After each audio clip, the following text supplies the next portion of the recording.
दान, हे शरीर नाश पावणार आहे. आतापर्यंत हे शरीर याच्यातली प्राणज्योत मालवल्याच्या नंतर जशास तसं टवटवीत आहे असं जगात कुठंच नाही, कुठंच नाही, कुठंच नाही. म्हणून हे अमूल्य किमतीचं शरीर आहे. या शरीरामध्ये टाकलेली एक सुंदरशी ज्योत आत्मा आणि या दोन्हीचं संगनमत करून याला दिलेली आयुष्याची मर्यादा, याच्यातला एकही क्षण वाया जाऊ देऊ नका, असं तुकोबरायचं अत्यंत गोड गोड गोड गोड गोड असं मत आहे. किती आयुष्य मौल्यवान, किती लोकांनी क्षण सुद्धा वाया जाऊ दिला नाही, त्याचे 2-4 पुरावे देतो. तत्पूर्वी मोठ्या श्रद्धेने, मोठ्या अट्टहासाने, मोठ्या असीम प्रयत्नाने स्वर्गीय कैलासवासी, सत्यलोकवासी, गोलोकवासी दत्तात्रय शंकरराव आहेर धुळगाव यांचे भाऊ बबनराव शंकरराव आहेर, दुसरे भाऊ गंगाधर शंकरराव आहेर, यांचे चिरंजीव मंगेशजी दत्तात्रय आहेर, दुसरे चिरंजीव वैभव दत्तात्रयजी आहेर, यांच्या धर्मपत्नी आशाबाई, मुलगी पूनम ज्ञानेश्वर, रोहिणी प्रसाद सोनोने, बहीण सखुबाई संतोष पगारे आणि समस्त आहेर परिवार, या सर्वांच्या वतीनं चालत असलेला हा 1 वर्ष झाले दुःख झेलत झेलत झेलत आलेलं कुटुंब, ज्या व्यक्तीनं या कुटुंबावर संस्कार केले, वाटेल त्या जीवनाची हाताहात करून प्रपंचाची उभारणी गोड अशी, त्याच्यात नाना प्रकारचे उन्हाळे पावसाळे त्याच्या दखला घेत दखला मोडीत मागच्या वर्षापर्यंत प्रवास तिथपर्यंत चालत आला. ब्रह्मांडाच्या मालकाने त्या प्रवासाला बाण घातला. आयुष्याची मर्यादा संपली. आबा सामाजिक क्षेत्रामध्ये नाविन्य कमवणारी व्यक्ती, छोटेखानी राजकीय क्षेत्रातही गोड असा दबदबा असलेली व्यक्ती, काळ्या मातीशी शेतीशी नाळ जुटलेली व्यक्ती, सोयरी दायरी विष्ट मित्र सजन सखे यांच्याशी स्नेहाचे संबंध ठेवणारी व्यक्ती, छत्रपती शिवाजी महाराजांच्या सानिध्यातल्या मावळ्यांसारखं धिपाड व्यक्तिमत्व, शरीरष्टी अत्यंत गोड, सगळ्या गोष्टी जगाच्या मालकाने गोड सुंदरशा दिल्या. आयुष्याची मर्यादा संपली, जावं लागतंय. तुटला आयुष्याचा दोरा, हे रवा उगा पसारा. ज्या दिवशी आयुष्याची माळ तुटत असते त्या दिवशी जगातल्या सर्व गोष्टी स्थिर होत असतात. त्या अनुषंगाने वैकुंठवासी दत्तात्रय आहेरांची ती आयुष्याची माळ तुटली. ती माळ तुटून 1 वर्ष झालं आणि आजचं हे पुण्यस्मरण त्यांच्या सुपुत्रांनी गोड असं सुंदरसं पुण्यस्मरण ज्ञानोबराय, तुकोबराय, नामदेवराय, चोखोबराय, नाथबाबा यांच्या नामाच्या गजरानं आणि सुंदरसं अन्नदान त्यांच्या निमित्त व्हावं. 4 इष्टमित्र सजन सखे आपल्याकडे यावं, पुन्हा जिव्हाळ्याचा ओलावा निर्माण व्हावा, त्यांच्या आठवणीचा सोहळा उजरावा आणि त्या अनुषंगाने आजचा कार्यक्रम ठेवला. माझ्यासारख्या अल्पज्ञानी व्यक्तीला आजचा हा कीर्तन करण्याचा योग आहे. माझं महत् भाग्य. कारण तुम्हा परिसरातली सधन माणसं, काळ्या मातीची नाळ असणारी माणसं, शैक्षणिक क्षेत्रात, सर्व क्षेत्रात, वैद्यकीय क्षेत्रात, राजकीय क्षेत्रात परिपूर्ण असणारी तुम्ही माणसं, तुमचं मला दर्शन होते. माझं महत् भाग्य. जगताप काका सतत संपर्क करत होते आणि येण्याचाही योग मला आला. छान आनंदी आनंद. या आहेर कुटुंबियांना हे दुःख पेलवण्याची ताकद माझ्या ब्रह्मांडाच्या मालकाने द्यावी. ज्या ज्या पावलावर गोड अशी ठसे होती कर्तव्याचे, त्याच कर्तव्याच्या ठशावर दत्तात्रय आहेरांच्या मुलांची पावलं पडावी आणि अशीच गरुड झेप उंच जावी, हीच विटेवरच्या मालकाच्या चरणी प्रार्थना, कैलासाधिपती भगवान शिवशंकराच्या चरणी प्रार्थना, अष्टादश संतांच्या चरणी प्रार्थना करतो आणि माझ्या अभंगावर येतो. विठाला विठाला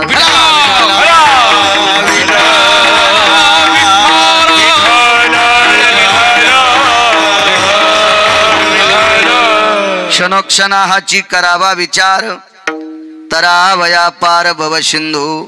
एक क्षण वाया जाता कामा नये. काही लोकांचं मत असेल, आबा मी आयुष्य वाढून घेईल, वाढीता येत नाही.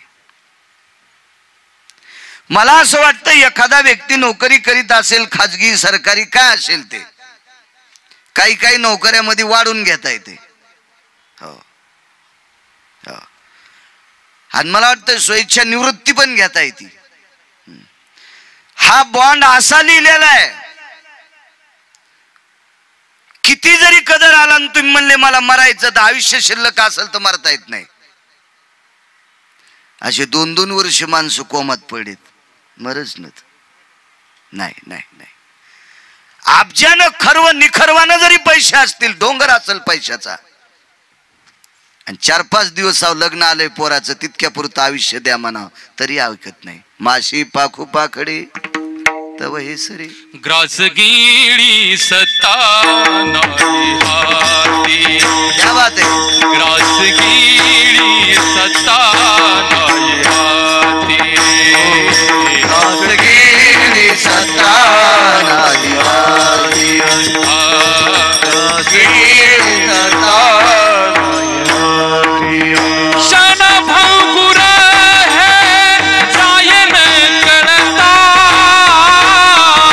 ग्रास गिळी सत्ता नाही हाती, नाही हाती. ग्रास गिळी सत्ता नाही हाती. क्षण भंगुर है जायन कळता. ग्रास गिळी सत्ता नाही हाती. ग्रास गिळी सत्ता नाही हाती.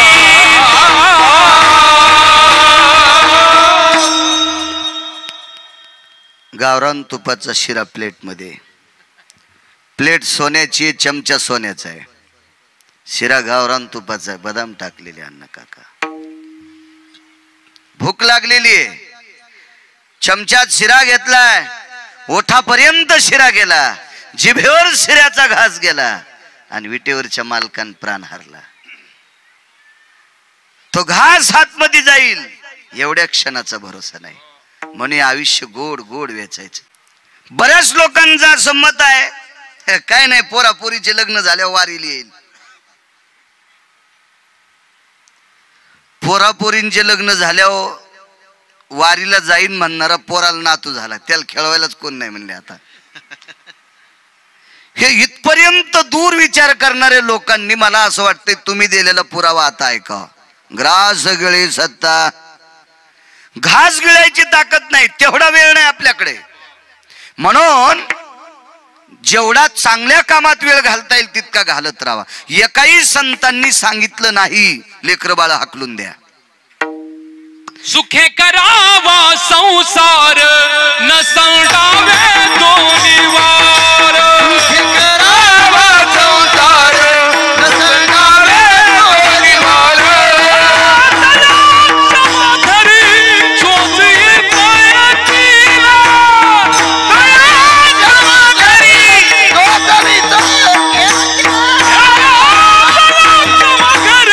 चोच येतीला.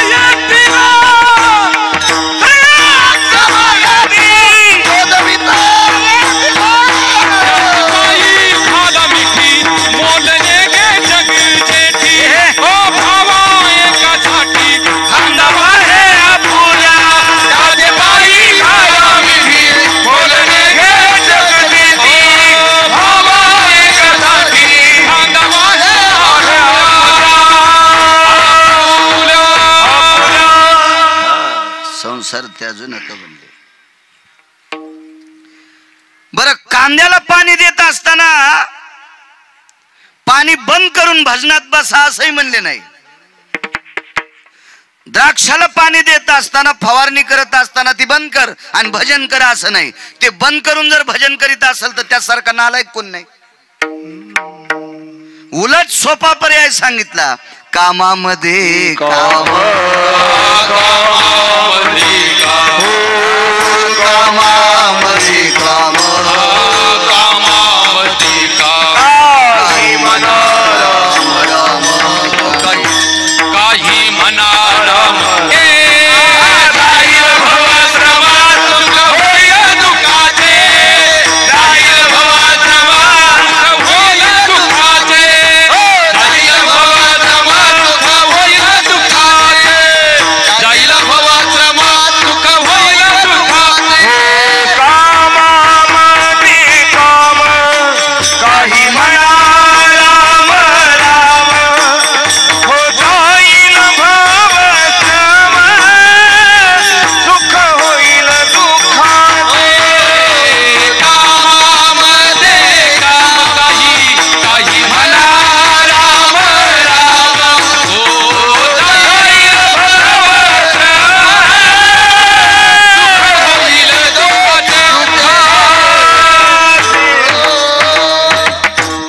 याला एक क्षणोक्षणात म्हणावं लागेल ना.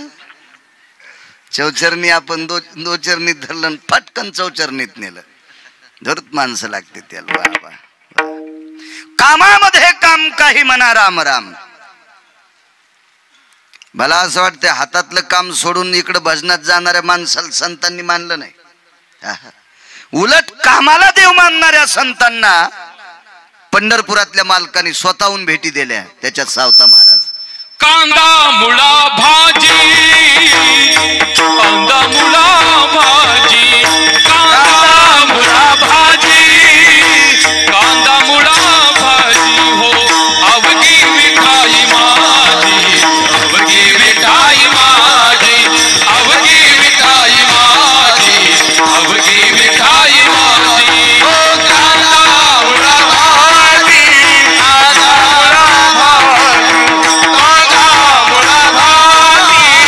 कांदा मुळा भाजी, अवघी मिठाई माझी, अवघी मिठाई माझी, अवघी मिठाई माझी, अवघी मिठाई माझी. मिरची कोथिंबीर अवघा झाला माझा हरी, अवघा झाला माझा हरी. कांदा कांदा मुळा भाजी, कांदा मुळा भाजी, मुळा भाजी, कांदा मुळा भाजी, अवघी मिठाई माझी, अवघी मिठाई माझी, अवघी मिठाई माझी, अवघी मिठाई माझी. कांदा मुळा भाजी, कांदा मुळा भाजी, कांदा मुळा भाजी, कांदा मुळा भाजी, अवघी मिठाई माझी, अवघी मिठाई माझी, अवघी मिठाई माझी, अवघी मिठाई.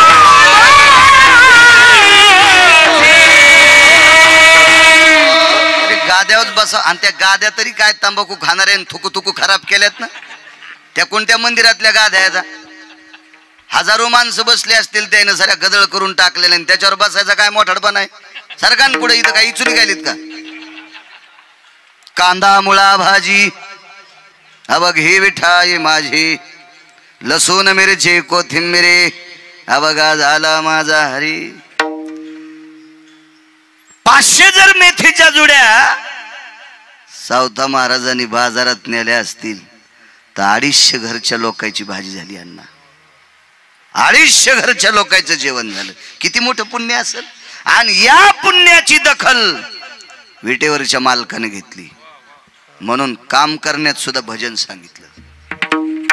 तुम्हाला जर 5 क्विंटल गहू लागत असतील, तुम्ही 50 क्विंटल पिकले असतील, तर 45 क्विंटल गहू बाजारात गेल्यावर किती लोकांच्या मुखात गेले असतील? व्यवहार हा बाजूला सोडून द्या. अर्थ नावाचा पुरुषार्थ सांगितला, त्याच्या व्यतिरिक्त व्यवहार होत नसतो. पण 45 क्विंटल गहू तुम्ही शिल्लक शेतीत पिकवले, रक्ताचा घाम केला, तो घाम मातीत टाकला, आणि 45 क्विंटल गहू पिकवणारा शेतकरी शिल्लक दुसऱ्यासाठी, तो सुद्धा हजारो कीर्तनकाराच्या बरोबरीचा आहे. काम करणं हा सुद्धा परमार्थ आहे. आणि हे करीत असताना भजन करणं म्हणजे चांगलं बोलणे. भजन या शब्दाची व्याख्याचे चांगलं बोलणे. साच आणि मवाळ मितुले आणि रसाळ, शब्द जैसे कल्होळ अमृताचे. त्याचा जरासा अंतरा खाली गेला तर तुम्ही मदत केली. भजे मला तळता येत नाहीत, पण चांगले झालेले सांगता येतात. मला तुमच्या इतकं गाता येत नाही, पण चुकलेलं कळतंय. तुम्ही लगेच त्याला मदत केली. याचं नाव भजन आहे. एखाद्यानं गुच्छा द्यायला असता, ए ढोरा जरा नेट म्हणणं, अशी गुच्छे देणार लय ढोर झालीत आमच्यात बी, अशी गुच्छेच देते. नेट गाय ना. अरे तू बी असाच गात होतास. तू काय भीमसेन जोशीचा चुलताय का चुंबळ्या? आईच्या पोटातून बाहेर आला लगेच म्हणलं, लगेच गाऊ लागला. परत या आहे का नाही? चांगलं बोलणं याचं नाव भजन आहे.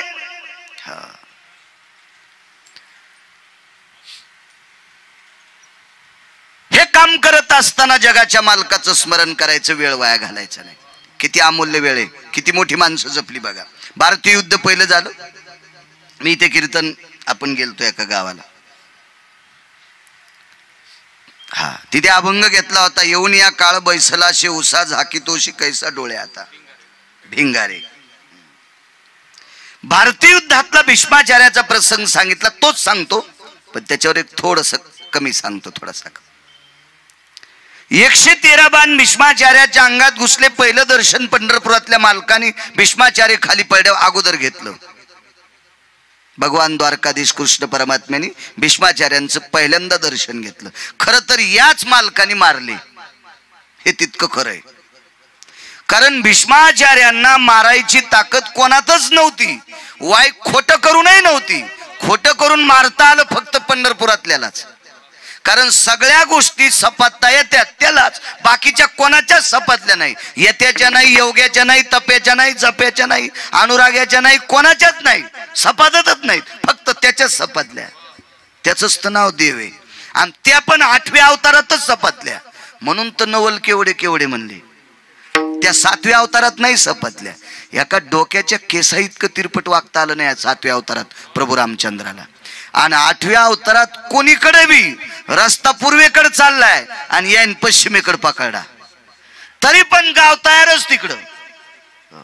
ही ज्याच्यात ताकद आहे तो 8व्या अवतारातला जगाचा बाप पंढरपुरातला मालक. मारलं भीष्माचार्यांना, खाली पडले, दर्शन घेतलं. पहिलं वारं घालू लागले वगैरे सगळे उपचार केले. भीष्माचार्यांनी हातातच ओढता येत नव्हते, असे बाण गुतलेले होते हातात. डोळ्यानं सांगितलं, पाहिलं, खुणावलं. मंद आवाजात विटेवरच्या मालकाला संदेश दिला, देवा क्षमा असावी, आता मला बेजार करू नका, माझ्या कोणी पाया वगैरे पडू नका, सगळे बाजूला सरका. मी ज्या दिवशी डोळे उघडीन त्या दिवशी पाया पडा. 113 बाण अंगात. डोळे झाकले. 11व्या दिवशी डोळे उघडले आणि 11व्या दिवशी एक सुंदरस छोटेखानी ग्रंथ विटेवरच्या मालकाच्या हातात दिला. तो ग्रंथ म्हणजे विष्णू सहस्रनाम होत. चला क्षणोक्षण सांगायचे मला. सप्तात विष्णू सहस्रनाम असावा. सप्त्यातल्या 3 गोष्टी कमी झाल्या. काही काही बरं, सगळ्या म्हणत नाही. ज्ञानेश्वरी पारायण, गाथ्याचं भजन, विना पहारा. काही काही ठिकाणी विना गुता द्यालेत, जसे रान सांभाळायला गुत देतात ना, असं काही दिवसाला माणसं असं पण म्हणतील, बाळू महाराज 1 लाख रुपये घे, पण माझ्या बापाचं श्राद्ध तिकडच घाल. हो, त्या लाख रुपयावर 12 महाजानं पिऊन कोंबडे खाऊन श्राद्ध करून म्हणजे बरं. असं झाल्यावर असा नालायकपणा व्हायला वेळ लागत नसती. हो, अस्वेदा भय जायते अर्थो अनर्थो भय व्याप्ती. हा घाम न गाळता आलेला पैसा माणसाला रस्त्यानं चालू देत नाही, हे नीतिशास्त्राचं तुल्य आहे. हो, मग कर्म न करता एखादा दक्षिणा देत असेल, ती दक्षिणा दारूच्याच दुकानावर येईल ना, मांसाच्याच दुकानावर येईल ना, अनिष्ट ठिकाणी नेईल ना, असं शास्त्र सांगते. मी नाही, शास्त्र काय आमच्या आजोबांनी लिहिलेलं नाही. आणि आपल्या संप्रदायात शास्त्राला किंमत आहे, पुराणाला किंमत आहे. पुराणाला, हो, शास्त्राला वाईट म्हणले नाही आपल्या शास्त्रात, पण तितकं मोजित नाहीत. वेदाची चेष्टा केली नाही, पण तितकं मोजित नाहीत. पुराणाला मात्र वारकरी संप्रदायानं गळ्यात घेतलं. पाहावे पुराणी विचारू, पाहावे पुराणी विचारू, पाहावे पुराणी विचारू, कमनी राही विश्वास जावई, कमनी राही विश्वास जमनी, पाहावे पुराणी विचारू, पाहावे पुराणी विचारू, कमनी राही विश्वास जावनी, तुका विश्वास जावनी, पाहावे पुराणी विचारू,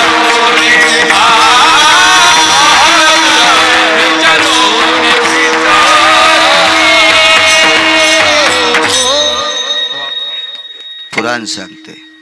आपल्याकडे पुराणाला प्राधान्य. वारकरी संप्रदायाने पुराण गळ्यात बांधलं. किंमत आहे पुराणाला, पुराणाला किंमत आहे. सुंदरसा विष्णू सहस्र नावाचा ग्रंथ देऊन टाकला देवाच्या हातात. सांगितलं, देवा झालं काम, आता वेळ आता कारणी लागला. माणसाला बऱ्याच लोकांना वाटतं आपण पैसे लय कमील्यावर मोक्षाला जाऊ. अद्याप नाही. मागच्या 3 आठवड्यापूर्वी घडलेली घटना